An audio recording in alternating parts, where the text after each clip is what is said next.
I'm John Barry, the Associate Editor and Project Manager of Bible Study Magazine here at Logos Bible Software. We wanted to take a minute to show you the May-June 2009 issue of Bible Study Magazine.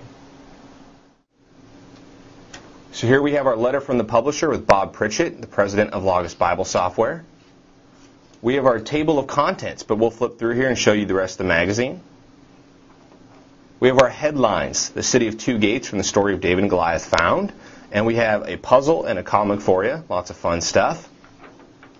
We have our cover story, Real Life Make-Believe, Randy Alcorn Having a Biblical Voice. Randy Alcorn is a best-selling author who wrote Heaven and the Treasure Principles. He says, my interest in Bible study started before I became a Christian, and God has used it powerfully in my life ever since. So he talks about telling a story to tell the truth.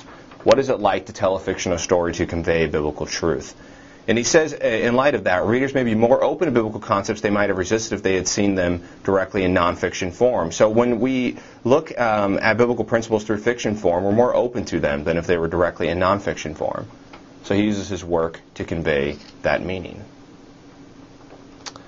Bible study at bat, how major leaguers handle the change-ups. Here we interviewed the Detroit Tigers baseball chaplain and asked him how his team studies the Bible together. He says the need to get a man into the Word of God is the same whether he is a ball player or a businessman. Being a member of God's household. This is Elizabeth George's study on Ephesians.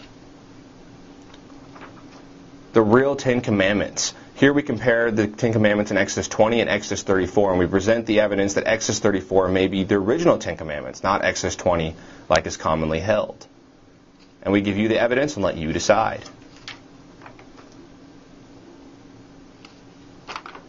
Here's our special section on David and Goliath. Our first article is called We Rise or We Fall, and it's about how the story of David and Goliath teaches us about our lives.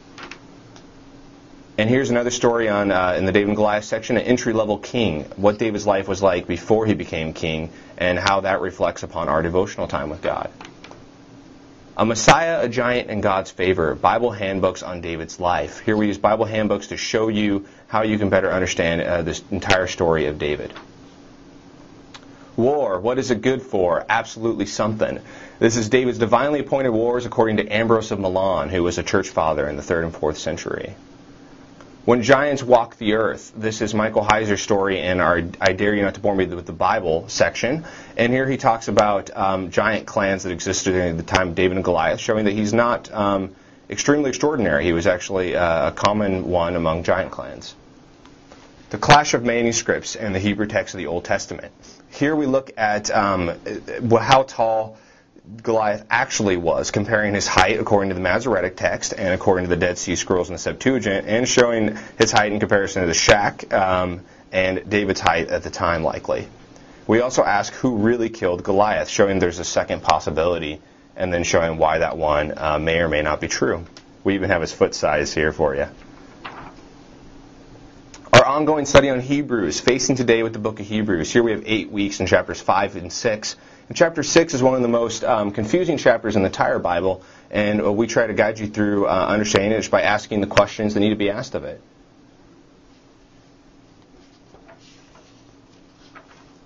Crude joking in Ephesians 5:4, Paul on dirty jokes. Here's our Greek word study without Greek. And here we show you how to look at a word that only occurs once in the entire New Testament and understand it. A bit different than what we usually do. And it's very helpful because this happens more than you would realize. Jesus never laughed. We asked the question, was Jesus funny? And how do we know if he was? And how can we recognize that in his parables?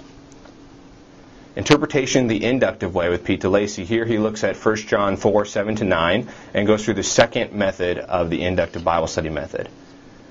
And then here we have Michael Heiser's section on weird but important, signed, sealed, and delivered to Satan. This weird passage in 1 Corinthians where Paul talks about delivering one from the church unto Satan. And what's actually going on there? I mean, it seems like a weird phrase. What's actually happening? Who's who? How biblical authors describe the other people in the New Testament and God. How basically their descriptions can help us better understand what they were doing and how they were conveying meaning. And Shelf Life, our section reviewing various books and then a commentary series. So that's the May-June 2009 issue of Bible Study Magazine. Go to BibleStudyMagazine.com today to subscribe.